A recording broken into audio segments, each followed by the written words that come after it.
साजिश की बू तो मोदी जी साजिश की बू तो मोदी जी महकाने पर मजबूर कर रहे हैं ना भाई। बीजेपी सांसद को 3 साल का सजा हुआ, आज उस संसद में बैठा हुआ कि नहीं बैठा हुआ है? केवल राहुल जी के लिए कानून है, और ऐसा कोई कानून नहीं है जिसमें मानहानि पर 2 साल का सजा होता है। ये केवल संसद व्यवस्था बर्खास्त करने के लिए साजिश के तहत अधिक से अधिक सजा दिलवाकर इनको बर्खास्त करने का काम किया गया। नहीं तो क्यों नहीं, 3 साल का जो सजा हुआ है, जो उत्तर प्रदेश का सांसद है बीजेपी का, आज वो संसद में बैठा हुआ है, उनका घर तक नहीं छीना गया, लेकिन राहुल जी का घर छीन लिया जाता है। ये मोदी जी और मोदी जी के सारे भाजपाइयों पर करारा तमाचा है। देखिए, नोटिस वोटिस होते रहता है, होना भी चाहिए। मोदी जी को हम साफ और सरल लहजे में करना चाहते हैं, अपनी कुर्सी की पेटी बांध लीजिए, 2024 आने वाला और आपका सत्ता डगमगाने वाला है। शेर निकल चुका है और सदन में जाएगा और फिर दहाड़ेगा और पूछेगा, मोदी जी वो 20,000 करोड़ किसके थे और आपके अंडानी के साथ क्या संबंध था? राहुल गांधी क्या प्रधानमंत्री बनेंगे अब चुनाव लड़ेंगे तो? देखिए, कहीं से दो मत नहीं है। मैं कांग्रेस का कार्यकर्ता हूँ और मैं चाहता हूँ, ये हमारी पार्टी का निजी राय है, और महागठबंधन की बैठक को देखा जाएगा कौन क्या निर्णय आता है, लेकिन पार्टी सर्वोपरि है। हमारे नेता राहुल जी, और राहुल जी में हर एक क्वालिटी है। मोदी जी को जवाब राहुल जी ही दिए रहा है, तो राहुल गांधी कैसे मुद्दों को उठाएंगे, क्या लगता है? राहुल जी जब डिस्क्वालीफाइड सांसद थे तो वो मणिपुर गए, अब तो वो क्वालिफाइड सांसद हो गए। सोचिए मणिपुर पर मोदी जी को कैसा नंगा करेंगे। मोदी जी हिम्मत है तो जवाब दीजिए, मणिपुर पर सवाल का जवाब दीजिए। आप विपक्षी बैठक बुलाते हैं, सर्वदलीय बैठक बुलाते हैं, और उसमें आप खुद मौजूद नहीं रहते हैं। कहते देश का बड़ा गृह मंत्री जवाब देगा, तो आपको चूड़ी पहनने के लिए बैठाया गया है। 23 मार्च को सुनाया गया फैसला जो राहुल गांधी की सदस्यता को रद्द कर दिया। राहुल गांधी की 2 साल की सज़ा हो गई।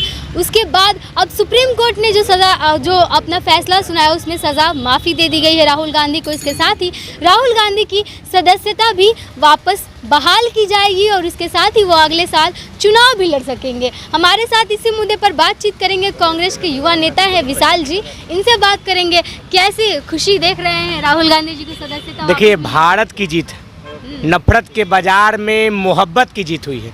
ये इंडिया की जीत हुई है, इंडिया के लिए जीत हुई है, इंडिया के छात्र नौजवान किसान की जीत हुई है, और सारे नारंगियों के मुंह पर कालिक पोता गया है। जिस तरह नरेंद्र मोदी जी ने सत्ता बचाने के लिए आदरणीय नेता राहुल जी को साजिश के तहत संसद सदस्यता बर्खास्त कर दिया गया, उनके मुंह पर जोरदार तमाचा है यह चीज़। अच्छा, तो उनको जो सज़ा सुनाई गई थी वो भी तो कोर्ट की तरफ से ही सुनाई गई थी, और जो उनकी सज़ा माफ़ की गई है वो भी कोर्ट की तरफ से। तो जब अगर सज़ा हुई तो साजिश, और अब अगर सज़ा माफ़ कर दी गई है तो फिर इसमें आप लोग ये कैसे कह रहे हैं? साजिश की बू तो मोदी जी साजिश की बू तो मोदी जी महकाने पर मजबूर कर रहे हैं ना भाई। बीजेपी सांसद को 3 साल का सजा हुआ, आज उस संसद में बैठा हुआ कि नहीं बैठा हुआ है? केवल राहुल जी के लिए कानून है, और ऐसा कोई कानून नहीं है जिसमें मानहानि पर 2 साल का सजा होता है। ये केवल संसद व्यवस्था बर्खास्त करने के लिए साजिश के तहत अधिक से अधिक सजा दिलवाकर इनको बर्खास्त करने का काम किया गया। नहीं तो क्यों नहीं, 3 साल का जो सजा हुआ है, जो उत्तर प्रदेश का सांसद है बीजेपी का, आज वो संसद में बैठा हुआ है, उनका घर तक नहीं छीना गया, लेकिन राहुल जी का घर छीन लिया जाता है। ये मोदी जी और मोदी जी के सारे भाजपाइयों पर करारा तमाचा है।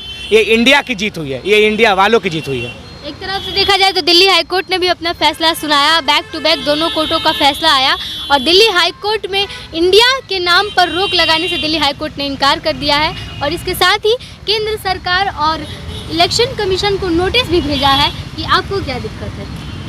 देखिए, नोटिस वोटिस होते रहता है, होना भी चाहिए।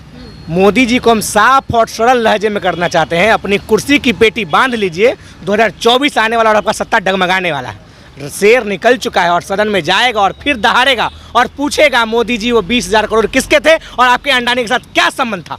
जो आपने कैसे अंडानी के प्लेन में जाकर घूमना और संचालन करना शुरू किया, उसका सवाल का जवाब आपको देना पड़ेगा। अच्छा, राहुल गांधी अब अगले साल चुनाव लड़ेंगे, तो एक सवाल ये भी है कि राहुल गांधी जिस तरीके से पहले तो कहा जा रहा था कि उनकी सदस्यता रद्द है तो चुनाव नहीं लड़ पाएंगे, लेकिन अब जब वो चुनाव लड़ेंगे तो क्या लगता है पीएम कैंडिडेट के रूप में कौन चेहरा? देखिए, इतिहास दोहराता है। आदरणीय प्रधानमंत्री श्रीमती इंदिरा गांधी के साथ भी ऐसा ही हुआ था, और जब उनका संसद सदस्य का वापस आया था तो भाजपाई मोमबत्ती बार का ढूंढने से नहीं मिलते थे। फिर इतिहास दोहराया जाएगा और भाजपाई को नास्ता नाबूद होने जा रहा है। बिहार ने तो कर ही दिया है, अब देश भी करेगा, और भाजपाइयों का चाल चलन सब बदल जाएगा, खत्म होने वाले हैं वो सब। राहुल गांधी क्या प्रधानमंत्री बनेंगे अब चुनाव लड़ेंगे तो? देखिए, कहीं से दो मत नहीं है। मैं कांग्रेस का कार्यकर्ता हूँ और मैं चाहता हूँ, ये हमारी पार्टी का निजी राय है, और महागठबंधन की बैठक को देखा जाएगा कौन क्या निर्णय आता है, लेकिन पार्टी सर्वोपरि है। हमारे नेता राहुल जी, और राहुल जी में हर एक क्वालिटी है। मोदी जी को जवाब राहुल जी ही दिए। और वही जवाब के कारण उनके संसद से ऐसा रह गया। ये बात सच है, जो लड़ा है, जो नहीं डरा है, उसके साथ भगवान थे। आज जो डर गया, आज उप मुख्यमंत्री बना हुआ है महाराष्ट्र में, घोटालेबाज बना हुआ, उस पर कोई आपत्ति नहीं है किसी को। मोदी जी बोरिया बिस्तर बांध लीजिए, 2024 आ गया है। आप बोले थे झोला उठा के चल जाएंगे, सिलवा लीजिए झोला। मोदी जी तो कह रहे हैं कि लाल डायरी वाले डर रहे हैं। लाल डायरी उनको देने का काम करेंगे 2024 में। सारा बही खाता उनमें लिखा जाएगा, किस तरह आपने अंडानी को क्या दिया, अंडानी से क्या लिया, किस उद्योगपति से मिला, किस देश में क्या किया, सभी चीज़ लाल डायरी में लिख के उनको दिया जाएगा। और लाल डायरी का हिसाब मोदी से लिया जाएगा। लाल डायरी का हिसाब आपको हम बताते हैं। राजस्थान के हिसाब, राजस्थान की सरकार ने 500 में गैस देना चालू कर दिया, इनको पेट में दर्द होने लगा। राजस्थान की सरकार ने OPS लागू कर दिया, इनको पेट में दर्द होने लगा। राजस्थान की सरकार ने बिजली बिल माफ़ कर दिया, इनको पेट में दर्द होने लगा, क्योंकि ये जन विरोधी सरकार है और जन कल्याण जो करता है उससे इसको पेट में दर्द होता है। और दर्द हो रहा पेट, इसको दर्द होना लाजमी। भाजपा कह रही है हम लोगों को असर नहीं पड़ेगा, जिसको भी चुनाव लड़ना है चुनाव लड़े, लेकिन जमानत जब्त कर दी जाए। गाल बजाने दीजिए ना भाई, बैंड बाजा खरीद ले, आवाज़ नहीं आ रहा यहाँ तक।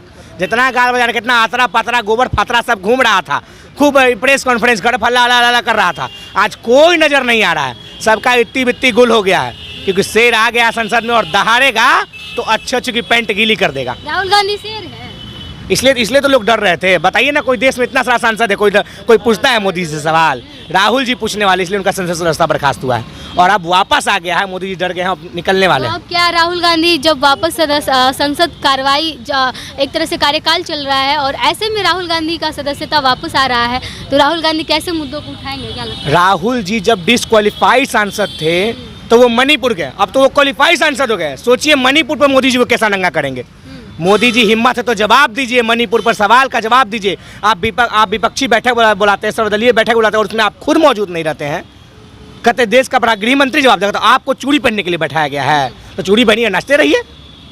इंडिया के लिए कितनी खुशी की बात है। देखिए इंडिया, INDIA, देखिए ये इंडिया की जीत है, ये सत्य की जीत है, ये सत्य के लिए जीत है।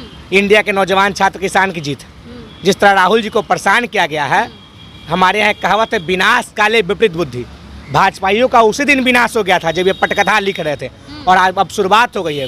बस कुछ गिने हुए दिन बचे हुए हैं, कुछ कर लीजिए, नहीं तो फिर बोरिया बिस्तर सिला लीजिए। जिस तरीके से राहुल गांधी पर इतनी जल्दी कार्रवाई हुई, 1 महीने के अंदर में सुनवाई, सजा, सदस्यता रद्द, मकान तक उनका खाली कर, एक दिन में उनका सदस्यता वापस बर्खास्त कर दिया गया। आप 1 महीने का बात कर रहे हैं, मकान भले ही कुछ दिन में खाली किया होगा, लेकिन 1 दिन में। लेकिन वही उनके सांसद जब करते हैं तो उनके कान में जू तक नहीं रखता, उन पर कुछ बोला। वही चिन्मयानंद करता है, वही ब्रजभूषण करता है, उस पर कोई कुछ नहीं होता। जिसको 3 साल का सजा मिल गया है, सांसद जो उत्तर प्रदेश का है, उस पर कोई सुनवाई नहीं होता। इसलिए देखा जाता है कहीं ना कहीं पक्षपात की सरकार है, पक्षपात करने वाली की सरकार है।